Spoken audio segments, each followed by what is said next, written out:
সর্বজনীন pension scheme প্রত্যয় নিয়ে শিগগিরই সমাধানের আশা দেখছেন বিশ্ববিদ্যালয়ের শিক্ষকরা।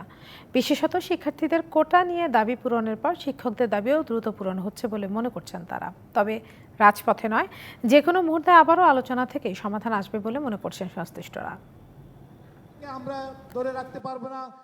সর্বজনীন পেনশন স্কিম প্রত্যয় নিয়ে গত ১ জুলাই থেকে ক্লাস পরীক্ষা বর্জন করে লাগাতার কর্মসূচি পালন করে আসছেন দেশের ৪০টি সরকারি ও পাবলিক বিশ্ববিদ্যালয়ের শিক্ষকরা।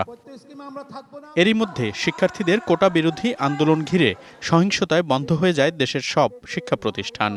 আদালতের রায়ে কোটা সংস্কারের দাবি পূরণ হয় শিক্ষার্থীদের। এতে আরও বেশি আশার আলো দেখছেন প্রত্যয় স্কিম বিরোধী বিশ্ববিদ্যালয় শিক্ষকরাও। শিক্ষামন্ত্রী, শিক্ষা উপদেষ্টা, অর্থমন্ত্রী সহ আমাদের সাথে বসার কথা ছিল।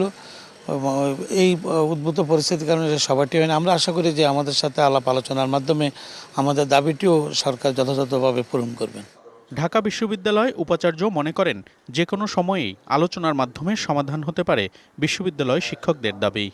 আশা করি শিক্ষকদের এই দাবি অনতিবিলম্বে পূরণ হবে।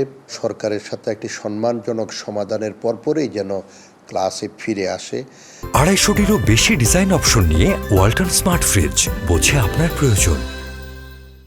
এবং এতদিন ক্লাস না হওয়ার কারণে যে ধরনের একটা সেশন জট হওয়ার যে সম্ভাবনা রয়েছে, সেই সম্ভাবনা যেন না থাকে। অতিরিক্ত ক্লাস নিয়ে যেন আমাদের শিক্ষার্থীদের যে ক্ষতিটুকু হয়েছে সেই ক্ষতিটুকু যেন পূরণ করে দেয়। এরই মধ্যে ক্লাস পরীক্ষা বন্ধ থাকায় শিক্ষার্থীরা যে সেশন জটে পড়ছে তা কাটিয়ে ওঠা কঠিন বলে মনে করছেন শিক্ষকরাই।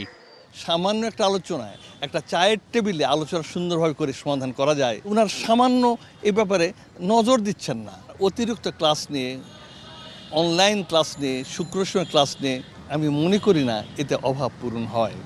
বিশ্ববিদ্যালয়গুলোতে সুষ্ঠু পরিবেশ ফিরে আসুক, শিক্ষক শিক্ষার্থীদের সরগরম হয়ে উঠুক শ্রেণীকক্ষ ও ক্যাম্পাস, এমনটাই প্রত্যাশা করছেন সবাই। মনিরুল সোহাগ, ডিবিসি নিউজ, ঢাকা।